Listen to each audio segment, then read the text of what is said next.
Hey everyone, it's Mandy again, and I wanted to share with you one of my very favorite tools called Flipgrid.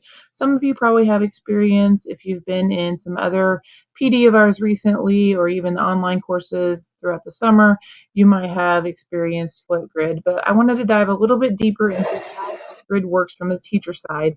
I'm actually going to toggle back and forth between the free version and the paid version.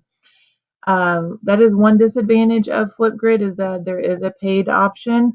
It's relatively inexpensive for a teacher license. It's $65 for the year. Unlimited grids, unlimited responses, unlimited kids, lots and lots of options that come with the full version. And then there is, of course, a classroom pack for a school or something like that. So you might chat with your building principal and see if that's something that's an option. There is a way to work around the free or the paid version with the free. So I'm going to toggle over to what the free looks like, and we'll toggle back and forth. That way you can see. And I keep saying the word toggle, so let's stop doing that. So in the free version of Flipgrid, you have a dashboard. You have My Grids, which I have one that we demoed with at a different conference we presented at. Got a dashboard here as well. And you would have different numbers here as you start gathering more and more grids. That's what would show up on your dashboard. Grids. So let's talk grids. If you want to have your students respond to a formative assessment question, you want to have them respond to a summative option, which would be better in the paid version, and I'll talk about that in just a little bit. You want to have them record summaries of kind of their thinking, just tons and tons of options that you can have and utilize Flipgrid for that student choice, that student voice, allowing them the opportunity to respond in a different way than just on paper pencil. So to start a new grid, here's the tricky part. If you have one grid created in Flipgrid, then you're done skis. So what you need to realize is that you can go in here and add other questions. So I can click into this existing one I already have, and I can go down here and I click new topic. So then I might have, let's see, what could be my topic? Oh, my internet wants to be crazy. Hold on a second. So I have two topics already going. I can add another one. I was going to put example.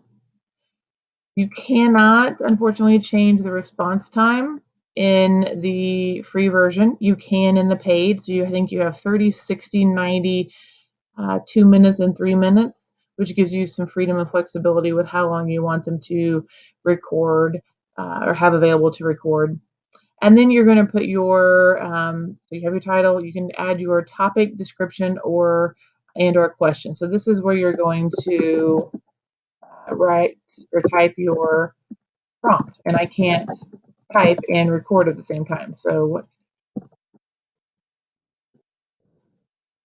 okay. You can choose a date. They can actually import a video. So if you would like for them to take a YouTube video and import it in here, they would have to have that URL. So that's kind of a nice option as well. Or a different video if they just record it on like an iPad or something like that, you would have that option. Or they can record straight into Flipgrid, which is great.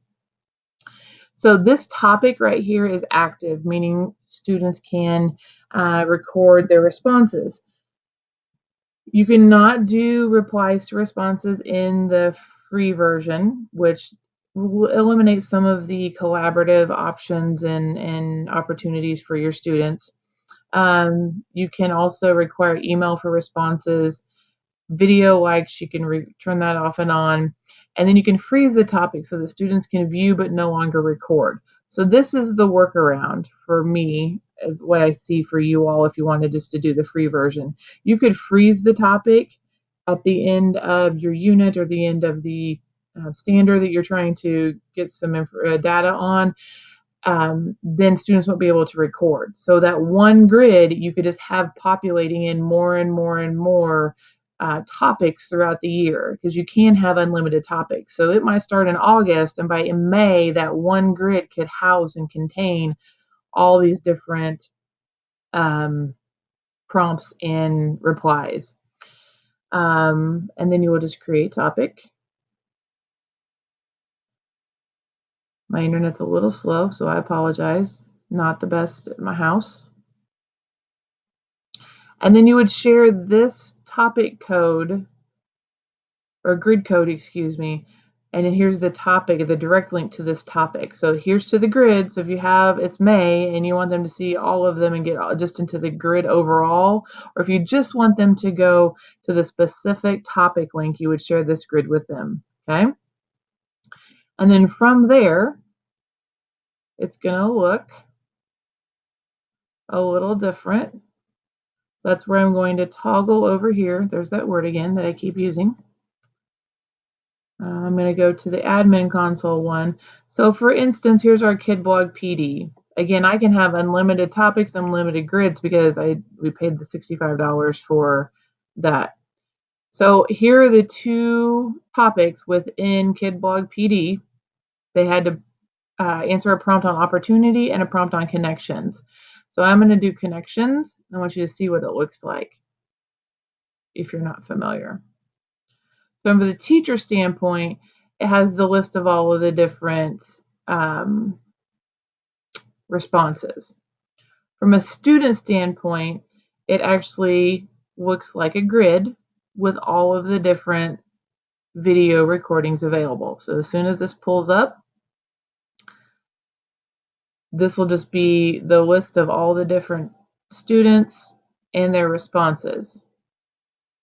Okay, you see what I'm saying? So hence the grid, right? If you wanted to go in now, if I'm the student from that side, you've shared out that link with me.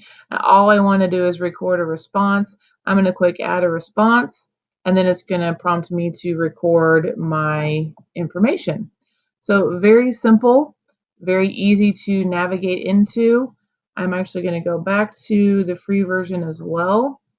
There are some global grid connections that can happen, which is great for that authentic audience, for that more of that global picture. For instance, here's the Spark Flipgrid idea. You can click into it, get tons and tons and tons of options. They keep adding more and more. Twitter is a great place to follow #FlipGridFever.